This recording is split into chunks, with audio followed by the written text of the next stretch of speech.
OnePlus 7 Pro, hotter than a buffalo's anus. As the name kind of heavily implies, yeah, this is a Pro version of the standard OnePlus 7 smartphone launched at the same time. And yeah, sure, it is more expensive than your typical OnePlus offering, but also packs in more than enough premium hardware to rival the likes of Samsung's Galaxy S10 Plus and the Huawei P30 series. I've been using the OnePlus 7 Pro as my personal smartphone, or daily driver as YouTube call it, for just under a week now, and here is my in-depth early review. And don't forget, for more on the latest and greatest mobile tech, to poke subscribe and ding that notifications bell. Cheers! Now first up, if you're after quite a compact, easy to manage handset, then you might want to run for the hills. This near 7-inch beast is a proper pocket filler, and one-handed use is basically a write-off, definitely not helped by the slippery surfacing. OnePlus has stayed true to its design philosophies with just a few little aesthetic tweaks to give the OnePlus 7 Pro a seriously premium look and feel. The most striking change here is of course that full view frontal finish, accomplished by shifting the selfie camera to a pop-up module. That's been done before by Oppo, but it's no less enjoyable here on the OnePlus 7 Pro. Simple things for simple minds maybe, but goddamn it is cute. That display curves around the phone's edges now with a very narrow slice of edging to separate the front and the back panels. As with previous gens, the back of this OnePlus handset is constructed from glass with a choice of matte or shiny surfacing. At launch there's only a choice of 2 different hues plus a limited edition almond effort. My favourite is definitely this metallic blue offering here. It's a subtle shade with a rather pleasing sheen when it catches the light just so,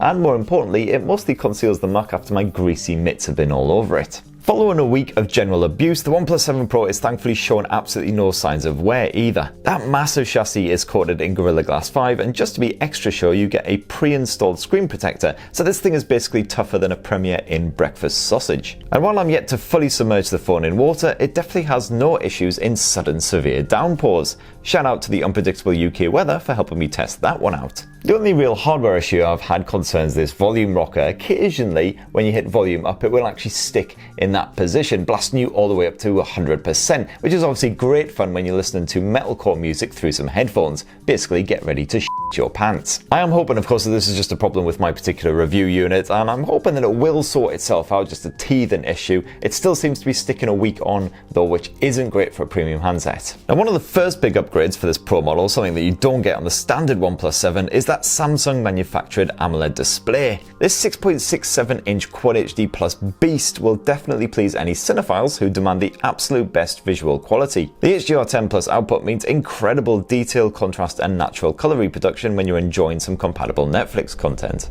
To put it crudely, if eyeballs could actually jizz, then this entire room would be redecorated in a pearly white shade of spunk. As usual, you have complete control over that display output as well, including the resolution, the color scale, and even the refresh rate. The OnePlus 7 Pro now tops out at an impressive 90Hz, which makes for a lag-free, silky smooth experience whatever you're up to, and of course an amazing gaming experience with compatible Android titles. And I really like the stereo speaker setup on the OnePlus 7 Pro as well, which is great when you're just kicking back with, for instance, a bit of YouTube action from your favourite channel. When a notification pops onto your Pixel 3a smartphone. Oh god, do I really sound like that? I sound like a proper northern You also have all of the other audio features that you'd expect, including Bluetooth 5.0 support and a bit of aptX HD as well. But no, there is no headphone jack here, it's dongles ahoy for any widephone fans. Boo. If you don't mind being a bit of a brand whore though, I definitely recommend picking up these 2nd gen OnePlus Bullet wireless headphones though, which were launched at the same time as the smartphone. They are the mutts nuts. Stay tuned for an in-depth review of these bad boys. Like the OnePlus XT, you once again have an optical fingerprint sensor built into the display, but this time around it's so much better.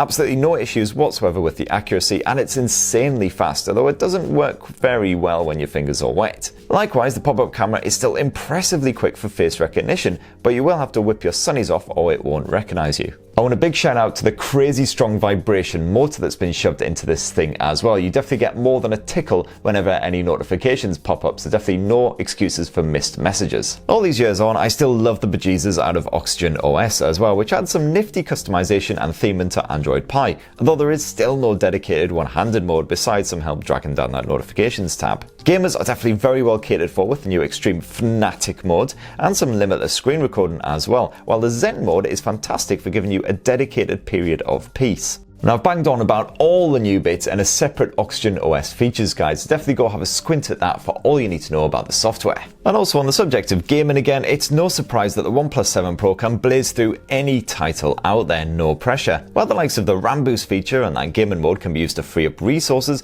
there really is no need right now.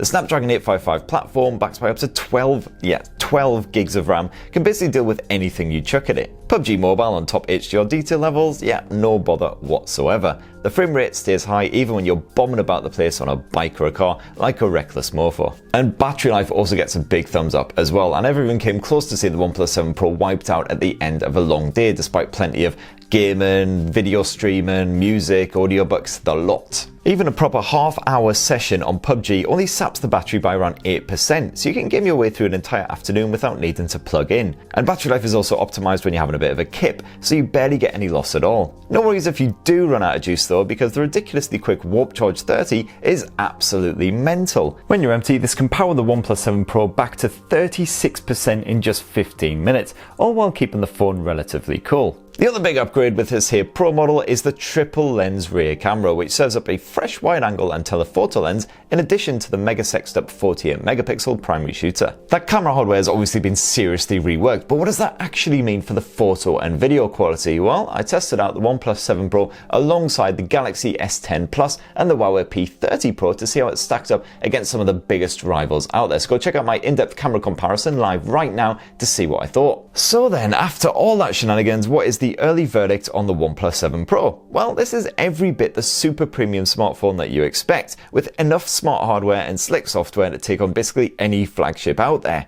If all you need is speed and a satisfying all-round experience, then the standard OnePlus 7 will definitely grease your gear stick. But if cash ain't exactly tight and you demand the absolute best tech out there, then the Pro definitely is a winner. So that's what I think about the OnePlus 7 Pro after using it as my full-time smartphone for a week. What do you reckon? Are you really tempted by the Pro model, or do you reckon you just stick with the OnePlus 7, or can OnePlus basically go stick it? Well, definitely let us know your thoughts down in the comments below, and don't forget, please to poke subscribe and ding that notifications bell for more on the latest and greatest tech. Cheers everyone, love you!